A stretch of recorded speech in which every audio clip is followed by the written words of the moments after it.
Hi everyone. In this video I'm going to show you how to replace a battery in a Game Boy Advance cartridge of Pokemon Ruby, Sapphire, or Emerald. This comes into effect when a battery has been in the cartridge for so long that it's run out of juice, and it means that clock events will no longer occur in your game. So berries won't grow, the clock that you set won't go from day to night, so you'll have a hard time evolving Eevee into Espeon and Umbreon, various other things like that. And more importantly, at least for me, you can't properly hunt for shiny Pokemon if the battery in the cartridge is dead. So I'm just going to boot this up real quick to show you the error message that you're likely to see. We just got to get past the loading screen here.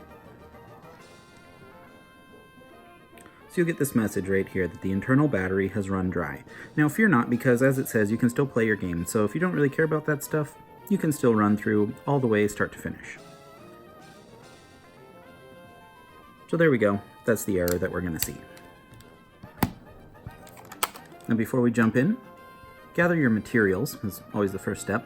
So you're going to want the cartridge itself, a replacement battery. It's very important that you get this size, CR1616. I haven't tried other sizes, but I've done a few with 1616 and they work beautifully.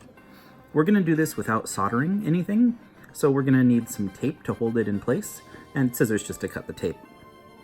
To open the cartridge, we're going to want a tri-wing or Y-shaped 2.0 screwdriver. And to get the battery out of the contacts that are already in there, we're going to need a very, very sharp knife with a flat blade, as flat as possible. And I like to do an angled one personally, and you'll see why when we get into the cartridge. And finally, needle nose pliers here. Make sure you get the kind with the grips inside. Should be able to see this serration there. This will help you a lot when it comes time to pry the contacts off. Alright, so let's just move a few things out of the way that we're not going to need yet.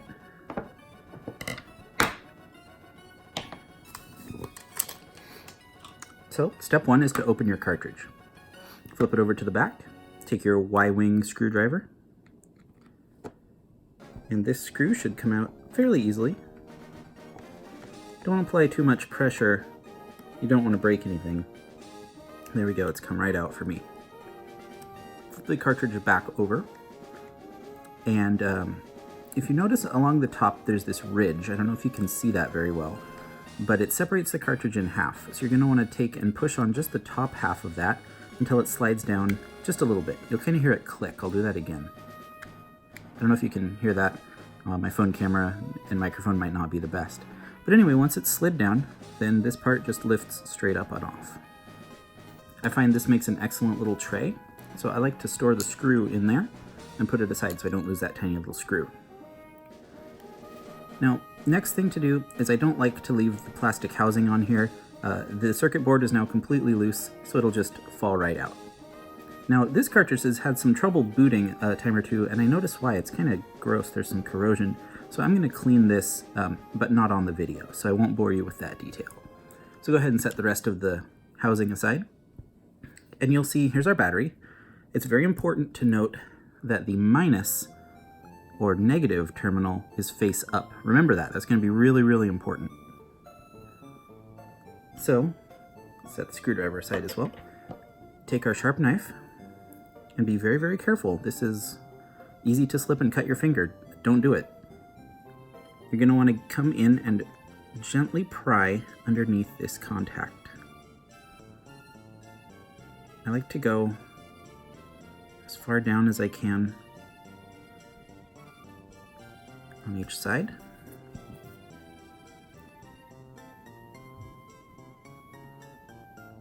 The second side is always easier. And then you're going to want to take the front edge and curl it just a little bit. Now take this sharp knife and put it in a safe place. That thing's very dangerous. I can't emphasize that enough. Now for the needle nose pliers. Oh, mine are spring loaded, so they're trying to run away. We're going to grab that little nub that we just made and start twisting and lifting until these contacts give way. Now don't apply too much pressure here. It takes some fiddling, but with some work, you'll hear a little pop and another little pop, and the battery is starting to come loose here. So again, don't put too much pressure during this. Start off gentle and increase the pressure of your torquing against this contact very, very gradually. You don't want to damage anything. The circuit boards I find are surprisingly resilient, but again, be very careful when handling any electronics. Oh, there we go. This one was actually pretty darn easy. Once you've got that first contact, all 4 little solder points popped off. Let's go ahead and fold it back, but not too far. And we're going to lift the battery up, and you'll see, hey, look at that, there's another one underneath. So we're going to do the same thing again.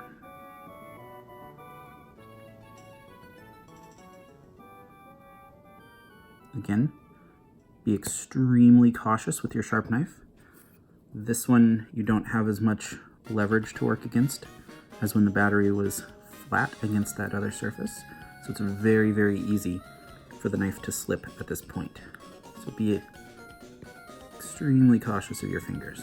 Do not cut yourself. There we go. Now we're done with the knife. So just to be completely diligent, I'm gonna stash this in its box because once again, one final time, it's insanely sharp. Do not cut yourself. Okay, so again with the needle nose pliers, and we're gonna work on these contacts. Probably gonna speed this part of the video up in editing. Okay, the battery's come off.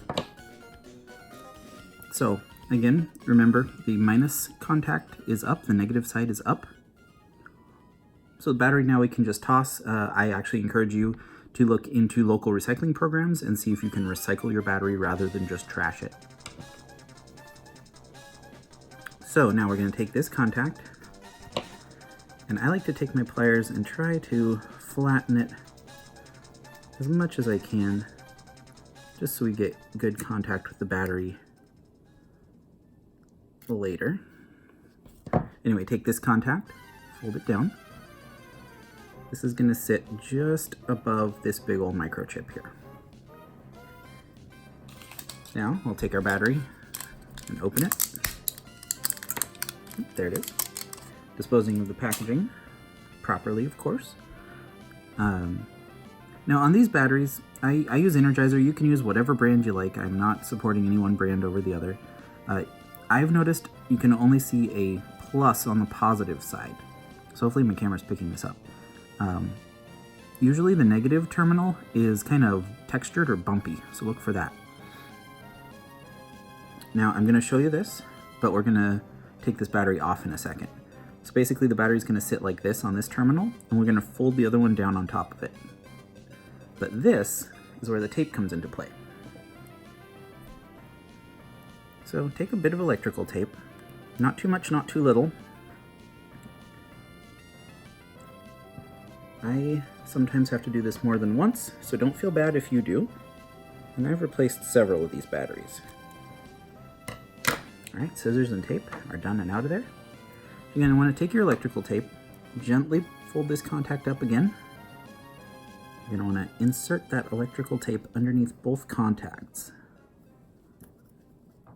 Like so. And then push this contact down. It should stick to the tape just a little. Put the battery on. Again, negative terminal upwards. And hold that battery in place with your fingers while you fold the other contact down onto the battery. And then tape. And try and get this tape nice and firm. The cartridge plastic will hold the battery down for you, but the firmer you can get the tape, the better. Again, being careful not to damage any of the circuitry or electronics. I find these things surprisingly resilient, but be careful. Alright, we've got our battery taped in place, so we're just about done. Let's take the bottom of the housing. Wow, tripped over my own tongue there. We're going to take the circuit board, and you'll notice there's some ridges in the sides of the circuit board and some bumps here in the housing, so just make sure that it sits in there nice and flush and sits all the way down in. We're going to take the top half of our cartridge, put the screw somewhere very close by, if I can get a grip on it. There we go. Now, if you remember when we took this off, it kind of slides and then lifts. So set the cartridge down and slide it gently upwards until it falls into place. And then push it up the rest of the way. Now you'll notice it's going to be quite tight because there was not electrical tape in there before. You might have to work it a little bit with your fingers like I've done here. So that electrical tape makes it nice and tight, and that actually will hold the battery down quite well for us. Get that screw back in there. Once again, using our Y 2.0 sized screwdriver. Screw it in so it's snug and firm, but don't over tighten it. You'll kind of know when you get there. It'll feel right, if that makes sense. All right, let's toss this in our Game Boy and see if it works.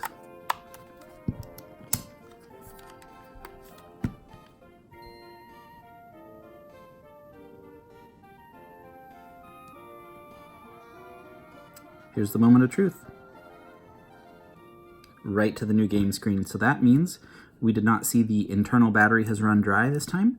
The battery is in there and functioning. Again, we used electrical tape. No soldering required.